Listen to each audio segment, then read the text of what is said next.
Ça commence bien. Donc je disais, bonjour à tous, bienvenue dans ce Jojo Show numéro 68. Plus qu'un. Au programme de l'actu, édition spéciale mensonge. On va avoir affaire à que des menteurs. Vous allez voir, on va y aller crescendo. Ce sera de pire en pire. Et en plus, le Nord-Pas-de-Calais est bien représenté. Enfin non, le Hauts-de-France, même si pour le coup c'est vraiment le Nord-Pas-de-Calais. Alors c'est parti pour le Jojo Show de la muerte. De la muerte.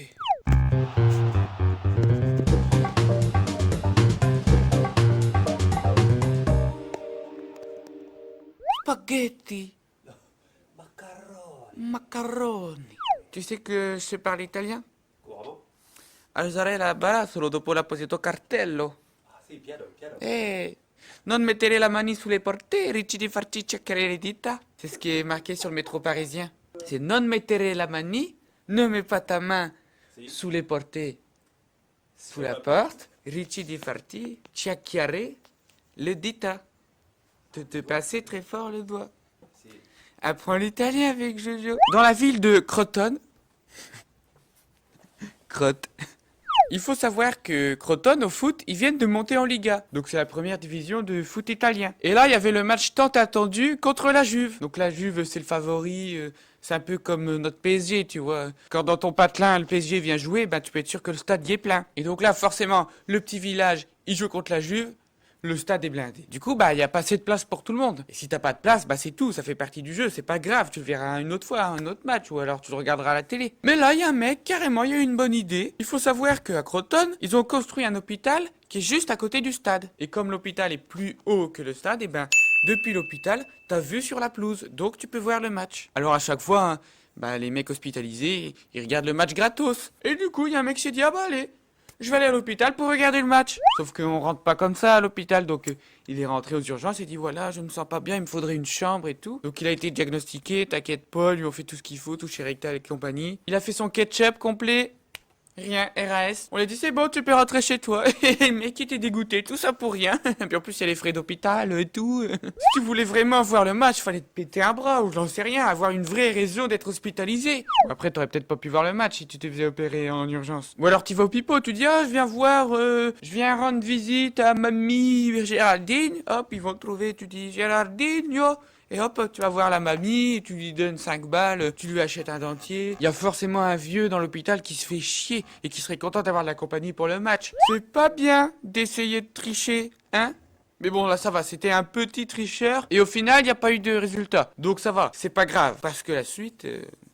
Dunkerque! Dunkerque, spaghetti, ça fait moins voyager Dunkerque. Vous êtes au courant que dans le Nord, bah voilà, il y a quand même beaucoup de gens pauvres. Il y a beaucoup de gens qui touchent la CAF, et beaucoup de gens qui touchent les allocations. Et il y a un couple de pauvres qui vit dans une cité HLM, donc qui vivait essentiellement grâce à la CAF et aux allocations. Alors j'ai rien contre les gens qui touchent le RSA, parce que moi-même je touche le RSA. Mais le principe c'est quoi? C'est une aide si t'es pauvre. Donc si t'es pauvre, eh ben tu restes pauvre si tu veux continuer à toucher tes aides. Donc si tu commences à être riche, tu dois arrêter de demander de l'argent. Et la CAF, elle s'est rendue compte que un couple de Dunkerquois, quand même ils avaient un bon train de vie. Parce que voiture de luxe, des rentrées d'argent de 440 000 euros par an. Souvent à 440 000 euros par an, tu touches pas trop le RSA ni les allocations. Du coup, contrôle fiscal. Alors le couple ne vit plus ensemble depuis 2008.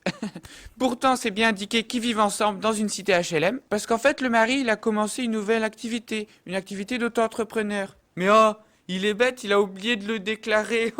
C'est dommage. Il faisait du rachat et de la vente de voitures de luxe. Alors, comment il faisait pour acheter les voitures de luxe avec comme départ de l'argent de la CAF? Je pense, et les autorités aussi le pensent, qu'il y a un petit trafic de voitures de luxe dans l'air. Ça a pas l'air très légal tout ça. Et à côté, la femme qui vivait plus avec lui, elle avait son job. Puis à côté, elle avait la rentrée de la CAF, les allocations, tout ça. Elle vivait avec 10 000 euros par mois tranquille. Donc bravo. Vous êtes fait choper, maintenant va falloir payer. Alors sauf qu'ils payent pas grand chose. Parce que la peine c'est 20 000 euros pour le mari et 3 000 euros pour la nana. Vous pourrez payer un peu plus, non? Alors forcément, hein, le mari et la femme ils sont pas venus à l'audience. Hein. Mais c'est pas grave parce que le mec il va quand même se taper 1 an de prison ferme. Tiens, il faut pas profiter du système, c'est pas bien. La fraude fiscale, c'est pour les politiciens. Et d'ailleurs on y vient. Et de 3 voleurs à Edin. Et pas Edin voleur à Hétro. Donc Edin, c'est un petit village, non, village c'est 3000 habitants. Bon, donc c'est une mini-ville, hein, 5000 habitants, qui était célèbre en 2014 puisqu'elle a élu le maire le plus jeune de France. Il s'appelle Stéphane Stachkowski. Il part au ski, c'est ça? Ouais, voilà, il va au ski, parce que c'est février. 22 ans, c'est arrivé au pouvoir, c'est quand même, c'est mignon, tu vois. Alors, ce qui est bien, c'est que à peine 22 ans, il arrive, tu vois, et puis hop, il fait déjà des petites magouilles. Alors, en voiture de fonction, il se prend une Audi A, hein, tu vois, quand même une bonne petite voiture, tu vois, pour une ville de 5000 habitants, c'est bien. Donc, il a un premier avertissement. On lui dit, bon, on sait que tu viens d'arriver dans le milieu. Bien sûr que tu vas finir politicien, tu vas finir pourri comme tout. Mais doucement, toi, tu commences peut-être un peu fort. Mais il en a rien à foutre, le petit Stéphane. Le petit Stéphane, il va pas s'arrêter là. Le petit Stéphane, comme il fait des congrès à Paris, tu crois qu'il va y dormir dans un hôtel normal? Non, mon gars. Hôtel 4 étoiles? Et tu crois qu'il va s'arrêter là? Non, mon ami. Et donc on reparle de notre ami, puisqu'est-ce qu'il a fait il y a pas longtemps? Il a envoyé une délibération à la sous-préfecture, où il dit, bon voilà, alors les logements communaux de la mairie, eh ben c'est telle agence immobilière qui va s'en occuper. Derrière, personne n'a rien validé, hein. Rien n'est passé au conseil municipal. Ils lui disent que ça va être fait et il le fait, quoi. Et donc c'est l'agence Orpi qui s'occupe des logements communaux. Et alors, c'est une coïncidence incroyable. C'est qu'en fait, eh ben, la personne qui gère Orpi, eh ben, c'est la mère de Stéphane. C'est incroyable, t'imagines la coïncidence? Il donne comme ça du taf à une entreprise et c'est l'entreprise de sa mère. Mais c'est moi, je trouve ça. Ah, c'est le monde est petit, hein. Alors du coup, on lui dit, oh, tu es soupçonné pour faire faux et usage de faux et tout le bordel. Alors Stéphane, bon, apparemment, il a voulu faire plaisir à sa mère, sauf que bah là cette fois ça allait un peu loin, hein, puisque lui, sa mère, son bras droit, enfin ils sont 3 personnes à être jugées comme ça, qui risquent un petit peu de prison. Donc il faut savoir que le faux en écriture publique, hein, dont est accusé Stéphane, souvent c'est 15 ans de prison et 220 000 euros d'amende. Ah oui, ça fait mal aux fesses. Oh oui.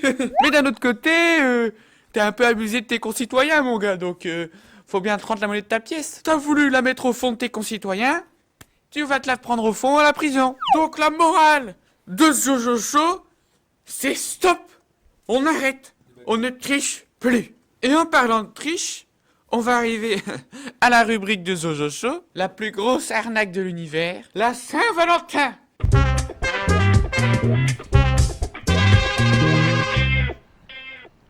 Ah parce que là on y arrive, on y a droit, même au foot. Ils offrent les places et ils disent offrez des maillots à vos femmes. Eh ben le jour où ma copine elle s'intéresse au foot, tu me le dis, hein. Et le jour où j'ai une copine, tu me le dis aussi. T'es une business machine. On estime que c'est là où les fleuristes ils font leur plus beau chiffre de l'année. Et 80% de leurs ventes c'est des roses. Pour te dire un peu le level du marketing de la fête, quoi. Du coup, Jojo Investigation a enquêté pour vous. C'est quoi cette Saint-Valentin? D'où ça vient? Qu'est-ce que c'est? Alors il y a plein de rumeurs. Et notamment énormément de rumeurs comme quoi c'est une fête qui vient de l'Antiquité, l'Empire romain, tout ça. Bon, apparemment, c'est pas très fiable tout ça. La Saint-Valentin, c'est une fête internationale. La coutume, c'est t'offres une rose et puis des chocolats, tu vois.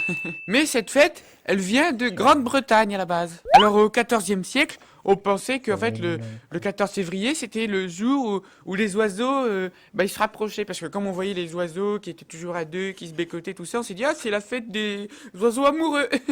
Du coup, en Angleterre, on s'échangeait des billets. Alors, c'est pas des billets d'argent. Parce que je sais que maintenant, la Saint-Valentin, c'est un peu le principe, quoi. C'est tu t'emmènes ta meuf et t'en apportes ton argent, du billet, tu vas en donner, hein. Non, là, c'est un billet, c'est une espèce de poème d'amour, tu vois. Et en fait, tu deviens le Valentin de quelqu'un quand tu donnes le billet. Tu veux être mon Valentin, tu lui donnes un billet, pouf, c'est ton Valentin, et boum, le soir, des galipettes. Et du coup, il y a le poète Othon de Grandson.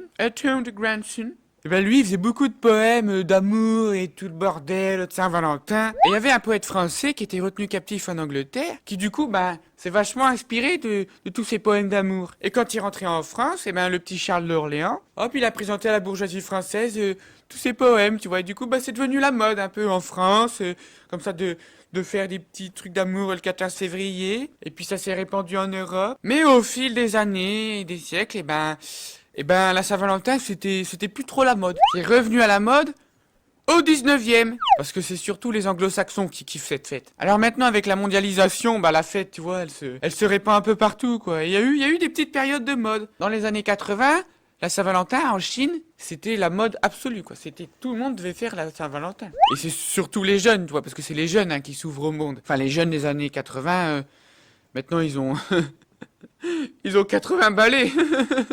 Et les Asiates, ils kiffent cette petite fête. Au Japon, par exemple, eh ben la tradition, c'est que les filles à la Saint-Valentin, elles offrent du chocolat à leurs mecs. Eux, ils sont bien les Japonais parce qu'ils ont compris. C'est aux filles un peu de se bouger. Parce qu'en France, c'est toujours le mec qui fait tout. Je suis désolé, non.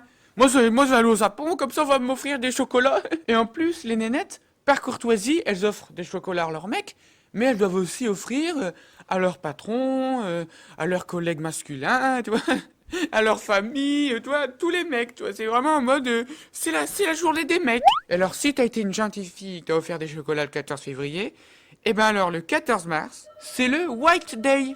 Ça veut dire jour blanc. Et donc là, les filles, c'est à votre tour d'avoir des cadeaux. Donc on vous offre du chocolat blanc, de la lingerie fine blanche, des bijoux. Ah, l'amour. L'amour, l'argent, c'est à peu près... C'est un peu la même chose en fin de compte. Alors, en Amérique du Sud, c'est pas trop le kiff, là, Saint-Valentin. Non, là, c'est les fêtes de l'amour, c'est des... Enfin, chaque pays a sa propre fête de l'amour, quoi. C'est pas vraiment la Saint-Valentin. C'est un truc anglo-saxon, donc européen et donc asiate. Les Asiates, c'est bien connu, c'est des copiteurs. Mais quand même, à la base, ça vient quand même d'une connerie. Parce qu'on pensait que c'est les animaux ils étaient amoureux. Alors que les animaux, ils peuvent pas être amoureux. Je veux dire que quand un chien, il vient se frotter sur ta jambe, c'est pas parce qu'il est amoureux. Alors, s'il vous plaît, pour la Saint-Valentin, faites-moi plaisir. Offrez-moi des chocolats. C'est la fin de ces informations, j'espère que je vous ai instruite. Donc on retient bien, il faut pas frauder, il faut offrir des chocolats. J'espère que, en tout cas, je t'ai bien instruite, que c'était intéressant. Et puis si t'aimes bien, eh ben, tu peux t'abonner, tu peux aller voir les vidéos la semaine dernière, et puis on se dit à bientôt l'internet. À bientôt. Bientôt pour le numéro tant attendu.